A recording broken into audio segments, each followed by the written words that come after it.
Salut tout le monde, donc je vous fais cette vidéo pour la correction du laboratoire numéro 4. Donc puisqu'on va pas se voir avant l'examen, je vous ai fait une vidéo je vais faire la vidéo pour la correction de ce laboratoire. Donc si on commence ici le laboratoire, la première partie ici c'est de créer deux nouveaux utilisateurs, donc Nova et Whisky, donc avec la commande add user. Donc, pour utiliser add user, il faut qu'on soit en mode sudo ou qu'on l'exécute avec les permissions privilégiées. Donc, je vais faire sudo add user et Nova.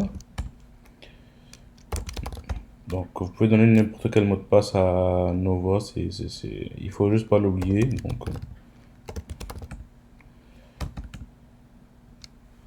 Parfait. Après, je vais faire la même chose pour sudo add user pour Whisky.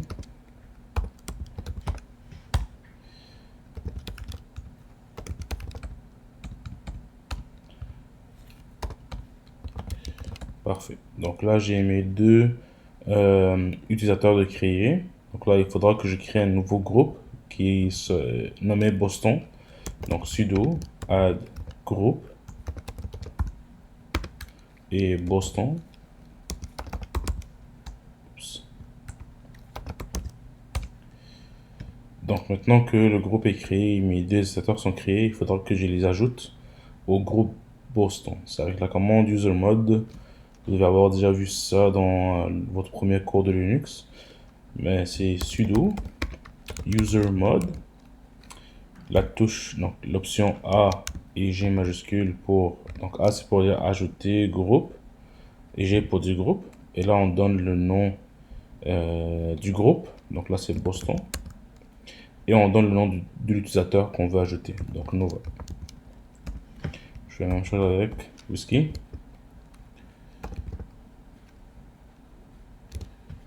Comme ceci. Pour être sûr que mes utilisateurs sont bien créés et pour avoir la capture d'écran, vous pouvez faire cat /etc /groupe et vous allez voir maintenant ici dans le groupe Boston, j'ai Nova et Whisky. Donc ça c'est pour la partie ici, donc la question 1. Pour la question 2, je demande de créer un répertoire dans le répertoire /home, donc cd /home en premier, et de créer un répertoire qui est nommé chien. Donc sudo, il faut utiliser sudo aussi dans /home parce que c'est seulement le root qui a accès ou qui peut écrire dans le /home. Donc sudo mkdir pour créer un répertoire, et là je le nomme chien, comme ceci. Et là si je fais ls-l, je vais avoir un répertoire qui est nommé chien, comme cela. Donc, je vous dis que, donc ici, désolé, créer un répertoire nommé chien appartenant par le groupe Boston. Donc là, il faudra que je change le groupe propriétaire pour le groupe Boston. Donc, je vais faire sudo change group, donc change grp, et là je donne le groupe que je veux mettre. Donc là, c'est le groupe Boston et le nom du répertoire, donc c'est chien. Et là, si je fais ls-l, je vais voir que chien maintenant appartient au groupe Boston.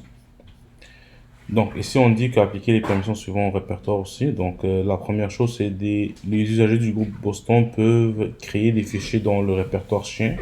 Donc ça c'est déjà là par défaut parce que si on regarde les permissions du groupe, il y a en fait non c'est pas là par défaut, donc il faudra qu'on ajoute le W ici au niveau du groupe pour qu'il puisse pouvoir écrire dans le répertoire. Donc c'est sudo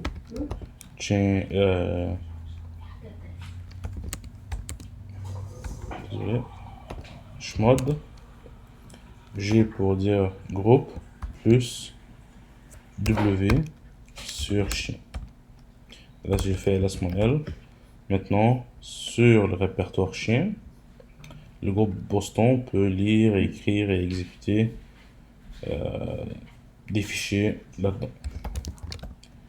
Donc une fois que ça c'est fait, Ici, je dis que tous les fichiers qui doivent être créés sous le répertoire chien doivent être appartenus par le groupe Boston. Donc, c'est le set GID qu'il fallait mettre sur le groupe ou sur la partie du groupe de permission.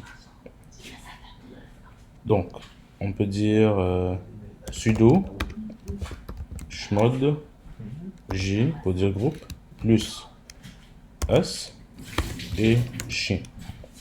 Là, je fais ls-l. Je vais voir que maintenant le groupe, le répertoire chien sur le groupe Boston, il y a le S qui est apparu ici. Et quand c'est un S minuscule, ça veut dire que c'est le X et le W appliqués en même temps. S'il n'y avait pas le X, ce serait un S en majuscule. Parfait. Donc, seulement les usagers qui ont créé des fichiers peuvent les supprimer ou les modifier leur nom. Donc là, il faudra appliquer le sticky bit. Donc c'est sudo chmod o pour dire other plus le t et sur le groupe sur le répertoire chien. Si je fais ls-l maintenant, je vois que sur chien dans other il y a le t et le t veut dire c'est le sticky bit. Donc c'est seulement les usagers qui ont droit ou les propriétaires qui ont droit d'effacer leur propre fichier ou de leur changer de nom. Donc on peut tester les configurations, donc on va faire un test. Donc si je fais su nova, donc je vais dans cd chien, donc je fais juste clear. Donc si je fais maintenant touche file 1 et je fais ls-l, je vois que sur file 1 le groupe qui l'appartient c'est Boston, donc ça c'est la réalité du répertoire parent. Je peux faire la même chose avec whisky. Ici, si je me promène en whisky, donc je peux faire touche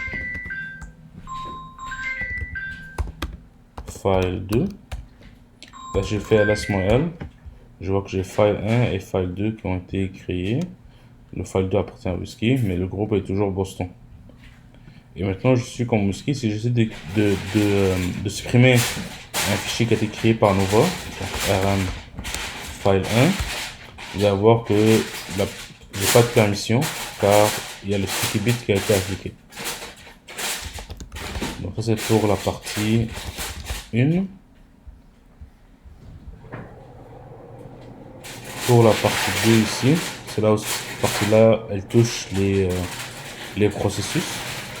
Donc juste dans le terminal, faites la commande ps, juste sortir, juste pour revenir comme user, faire la commande ps et vous faites une capture d'écran de cette commande là ici. Par la suite, je lui dis de faire la commande sleep 100 et le sin est. Donc là, une fois que vous faites cette commande là, faire la commande ps aussi, et vous allez voir, il y a un nouveau résultat qui s'appelle, il y a un nouveau processus qui a été lancé qui s'appelle sleep. Donc pour le supprimer, donc ici vous allez juste mettre le ID de ce processus là. Donc 2543. Ici, je dis d'effectuer la commande kill, le ID du processus pour pouvoir le tuer. Donc, on peut faire kill 2, 5, 4, 3. Et là, je fais la commande PS. Je vais voir qu'il a été terminé. Donc, terminé, ça veut dire qu'il a été terminé. Par la suite, je dis de faire la commande tel, juste c'est ici, tel -f /var log authentication logs. Donc c'est le fichier où est-ce qu'on voit les authentifications. Et je vais le faire CTRL Z. Donc là, ça n'a pas été arrêté, il est juste en arrière-plan. Donc si on fait la commande maintenant ps, juste pour qu'on trouve le numéro du processus. Donc je sais que le numéro du processus c'est 2565. Donc si j'essaie de le tuer, kill 2565, 565 et je fais la commande PS, je vois qu'il n'a pas été arrêté. Donc là, il faudra qu'on le force. Donc on force l'arrêt. Donc pour qu'on puisse le forcer, on va faire kill -9 et le ID du processus, donc 2565. Et là, si je fais la commande PS, je vais voir qu'il a été tué ou il a été terminé. Donc, vous pouvez aussi aller voir le manuel, donc man kill, pour voir que fait l'option -9.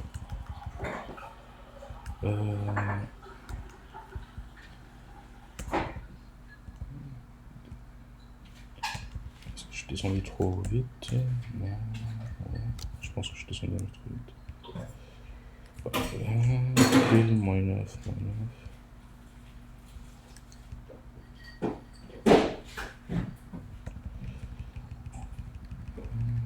Kill -9, ça c'est pour tuer toutes les. -9, -1, c'est pour tuer tous les processus. -9, honnêtement, c'est juste pour forcer l'arrêt.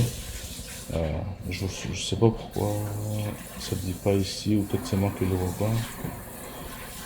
Mais c'est -9, c'est l'option -9, c'est juste pour forcer l'arrêt de ce processus. Donc ça c'est la correction de laboratoire numéro 4. Si jamais vous avez des questions, n'hésitez pas à me contacter par Teams ou par courriel. Merci et au revoir.